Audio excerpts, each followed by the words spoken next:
in the heart of a drought-stricken small town in Arizona. The once lively river that ran through its center had been nothing more than a dry bed for years. Dust and cracked earth now replaced the sound of rushing water. The town's few remaining residents had grown used to the silence, the empty riverbed serving as a reminder of the town's slow decline. One particularly scorching summer, the drought worsened. However, as the riverbed cracked deeper, something unexpected emerged. Buried under layers of dirt and rock, an old, forgotten riverbank was uncovered. With its unveiling, strange things began to happen. It started with a whisper, faint and barely noticeable, but it grew louder as days passed. The children of the town claimed they heard crying at night, a sorrowful weeping that echoed through the air. Their parents dismissed it as the wind, but as the weeping persisted, fear crept into the hearts of the townspeople. The town's local historian, Mrs. Martinez, was the first to remember the legend.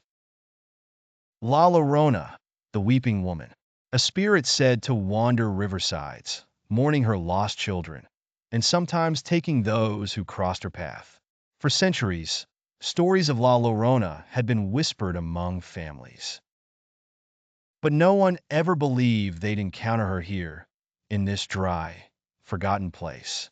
As the sun set on one of the hottest days of the year, strange sightings began. A figure, cloaked in white, was seen near the riverbed, her long dark hair flowing in the wind. Those who dared approach her were met with cold air, an unnatural chill that cut through the heat. And then, the weeping. It was unmistakable now, a heart-wrenching cry that filled the air. Desperate, the town gathered to discuss the sudden haunting. Some suggested leaving, but where would they go? Others believed that La Llorona's reappearance was tied to the drought, that uncovering the old riverbed had unleashed her spirit. As days passed, the sightings became more frequent.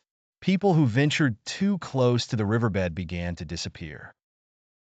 The last person seen was young Tommy, a boy no older than 10, who had been playing near the river when he vanished without a trace. His mother swore she heard him calling for help in the middle of the night. But when she reached the river, there was nothing except the soft sound of crying. Mrs. Martinez, having researched the legend for years, believed there might be a way to stop La Llorona. The legend spoke of a cleansing ritual, one that could put the spirit to rest by returning her to her watery grave. But in a land now barren and dry, where would they find water? The town came together, pulling resources to dig deep into the earth, trying to find the remnants of the old river. Days passed without success, but just as hope was fading, they struck water.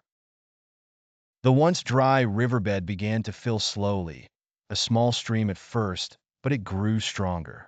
That night, the town performed the ritual, offering prayers and sending lanterns floating down the new river. The weeping grew louder, almost unbearable, but as the last lantern floated away into the darkness, the sound suddenly stopped. The townspeople held their breath, waiting for any sign that the ritual had worked.